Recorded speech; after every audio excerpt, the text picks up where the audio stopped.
Nova lei de falências que entra em vigor.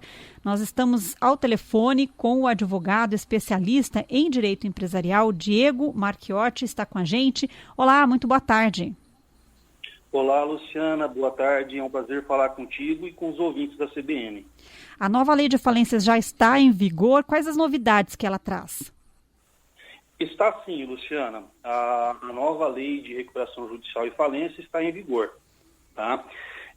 Antes de entrar nas novidades, é oportuno dizer aos ouvintes que a recuperação judicial nada mais é que um instituto processual, né, criado pelo nosso legislador por meio da Lei 11.101 de 2005, em favor das empresas, né, e dos empresários, com o objetivo de ajudá-las a superar uma situação de crise, uma situação de crise econômico-financeira, né, de forma a preservar aí a atividade comercial, garantindo a função social, né, e o estímulo à atividade econômica, tá?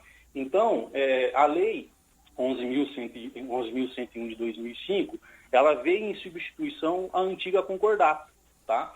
E ela trouxe alguns procedimentos já diferenciados com relação ao concordata.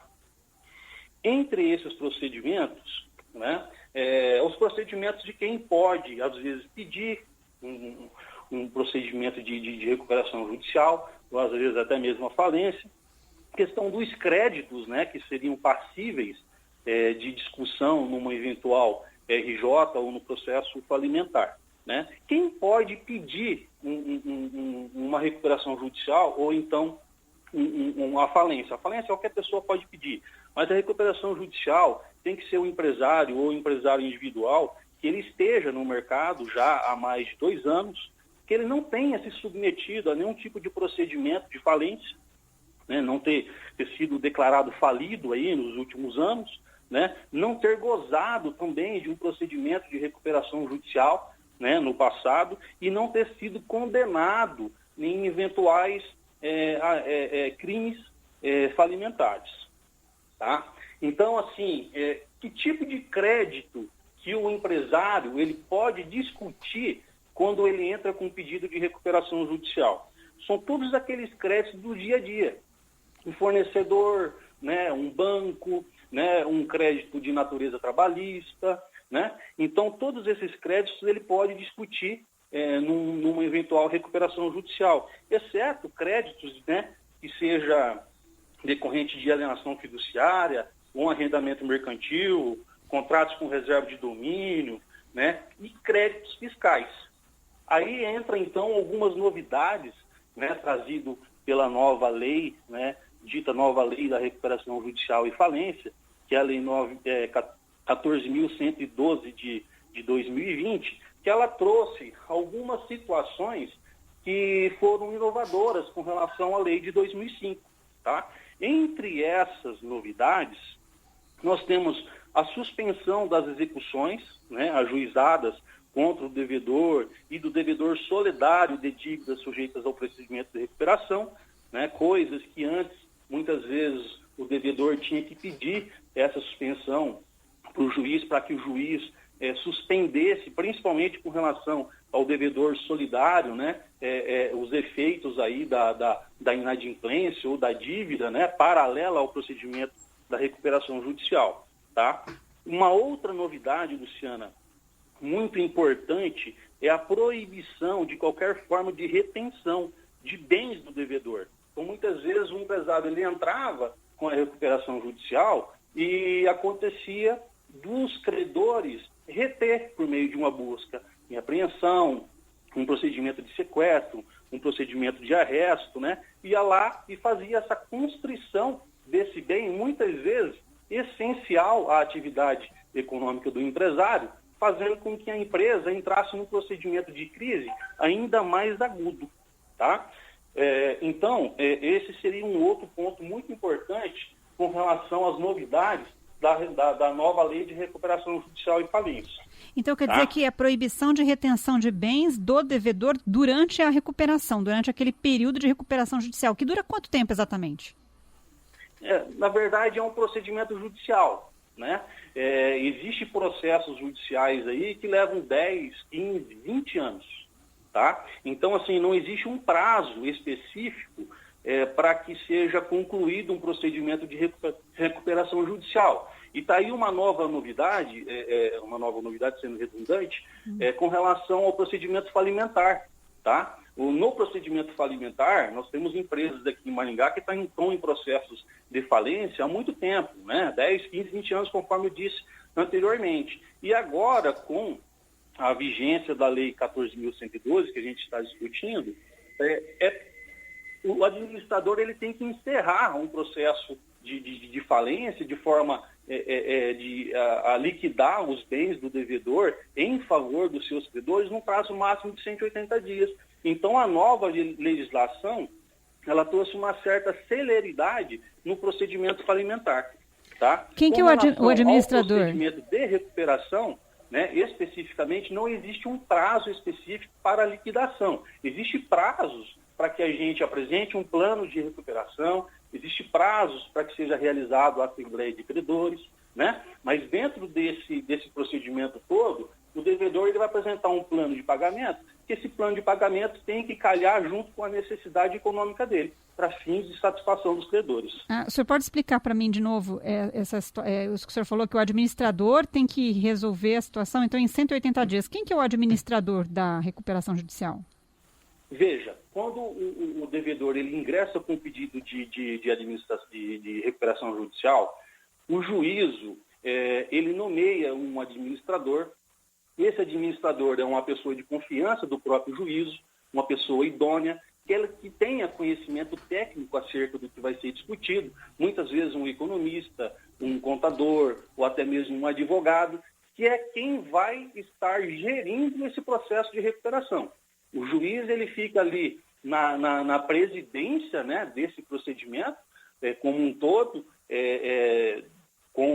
com as determinações que lhe competem com relação ao Poder Judiciário, e o administrador vai assessorá-lo com relação à situação administrativa, recolhimento de documentos, elaboração do quadro geral de credores, a própria condução da assembleia, né, a fiscalização do próprio devedor, né, a relação com os credores de uma forma geral, né, com relação aos seus créditos e aos títulos que constituem os seus créditos. Então, tudo isso é realizado pelo próprio administrador judicial. Entendi. Mais algum ponto que o senhor destacaria? Olha, um ponto que eu acho muito importante também é com relação à participação um pouco mais ativa dos credores nesse procedimento de recuperação judicial, tá? Antes, na lei anterior, somente o devedor poderia estar elaborando esse plano de pagamento, né? Com essa nova legislação, a legislação prevê que o credor, na ausência do devedor, ele também pode estar elaborando um plano de forma que ele receba os seus créditos de forma que mais lhe convém, né? Ressaltando que essa forma com que o credor queira receber os seus créditos tem que entrar aí vamos dizer assim, tem que calhar com as necessidades do próprio devedor, né? No sentido de o crédito encaixar dentro do fluxo de caixa e dentro de um cronograma passível de pagamento, né, e soerguimento da atividade empresarial. Entendi. Muito importante com relação à nova legislação é o estímulo, né, à conciliação e mediação, uma coisa que a lei anterior era muito engessada, né? O devedor não podia negociar, não podia conversar com os credores, né, de forma, às vezes, até responder por um crime de privilégio de credor, né? Então, agora o estímulo à conciliação e a própria mediação para a solução dos conflitos relacionados à recuperação é uma norma que vem com a nova legislação. Tá certo. Permitindo aí que o credor ele converse com os seus devedores, negocie com os seus devedores, sem automaticamente causar prejuízo a terceiro, tá? Entendi. Um outro ponto muito importante, Luciana, se eu estiver me estendendo muito, você pode me cortar, tá? A gente tem um pouquinho de tempo ainda, doutor, mais uns 2 minutinhos, a gente tem que entregar para o repórter CBN.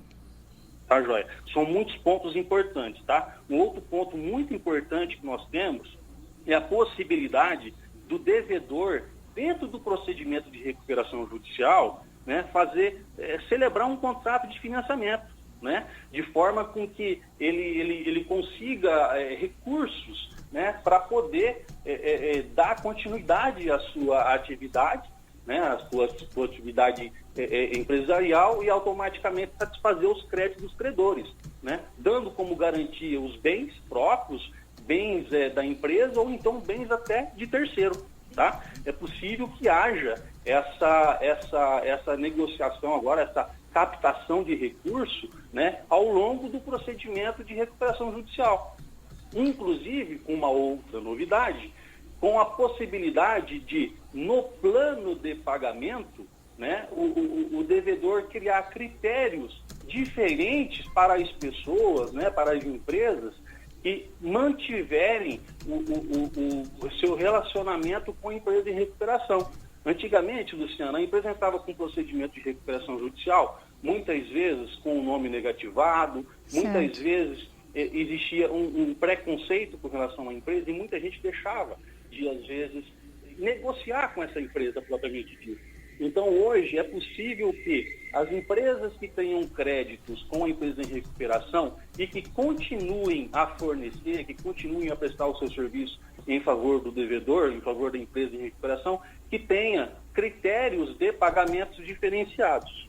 Tá? Entendi. E o mais importante dessa novidade toda, né, com relação à lei que nós estamos discutindo, é a possibilidade do devedor fazer o pedido de parcelamento do crédito tributário com relação à Fazenda Nacional, tá? Não é que o crédito tributário hoje, ele entra como um crédito passível da recuperação judicial. É que muitas vezes o empresário entrava com um procedimento de recuperação judicial, né? E ele ficava devedor desse crédito tributário, tendo que submeter aí as diretrizes e as margens da Fazenda Nacional. Hoje a lei estabelece que o devedor ele pode pleitear o parcelamento do seu débito tributário em até 120 vezes, né, com lá uns requisitos lá de juros e atualizações muito interessante e muito vantajoso. Tá certo. Tendo uma vantagem ainda maior para as microempresas e empresas de pequenos portes, onde a lei prevê que essas terão 20% a mais aí no prazo para pagamento com relação às demais empresas. Tá certo. Muito obrigada pela entrevista. Uma ótima tarde para o senhor. Imagina, Luciana, à disposição. Foi um prazer falar contigo. Nós conversamos com o advogado Diego Marchiotti, especialista em direito empresarial, que nos falou sobre a nova lei de falência.